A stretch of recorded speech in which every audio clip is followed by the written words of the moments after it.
I'm very happy about this week's program because it's a program that features American music.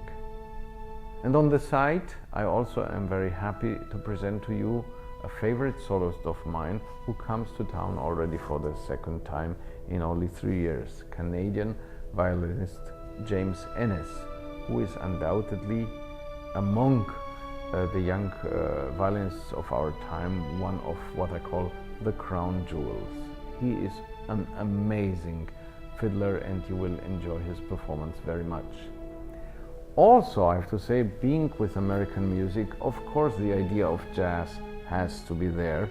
So we start the program with a little symphony by a man who during his lifetime was called the enfant terrible of music and the enfant terrible of composing, George Antheil. And although George Antheil has not been played so much over the last years, he was very influential at the time when he lived during the 20th century, and he wrote a lot of music that is actually astoundingly forward-thinking and very avant-garde. And in this case, we have a little gem of a piece. It's a small scale jazz symphony featuring a rather smallish orchestra and of course utilizing different colors and shapes and rhythms from jazz. And after that, as we are already in jazz, we are going to play with James Ennis the serenade for violin, string orchestra and percussion after Plato's Symposium. Now, this is not exactly philosophical music because we are talking about the great Greek philosopher Plato, but it's music influenced by philosophy.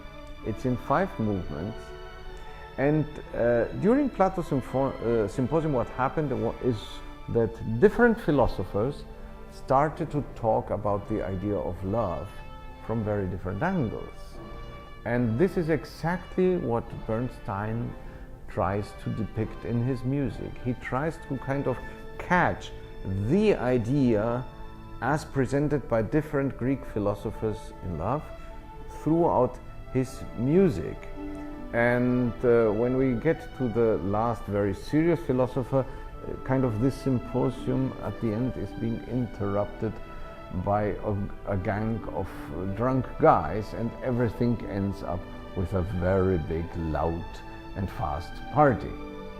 So watch out for the fun of that piece. And after the break, we are going to play for you the Symphony No. 3 by Aaron Copland. I have to maybe approach my little explanation about this work from a very personal point of view. I was musically educated mainly in Vienna in Austria, where I can say that without criticizing anybody, we don't know anything about American music. Then I was as lucky as being allowed to work very often in the United States, so I came across the score of the Symphony No. 3 by Aaron Copland, which has not been performed in Vienna over the last 25 years, with one exception, a concert that I myself conducted. And I must tell you that I found this is one of the most important works in the 20th century. It's one of the greatest symphonies. Very expansive. It's a long piece of music, and it's typical Copland. Great rhythm, unbelievable American harmonies, and you get this sense of wideness when Copland gets lyric.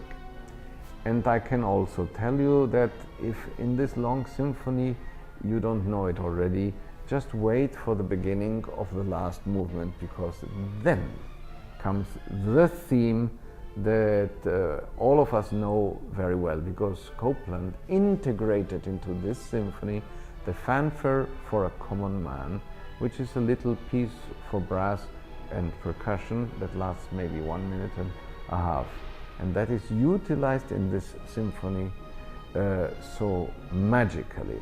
It's one of the most important works of the 20th century, and I urge you to come to our symphony.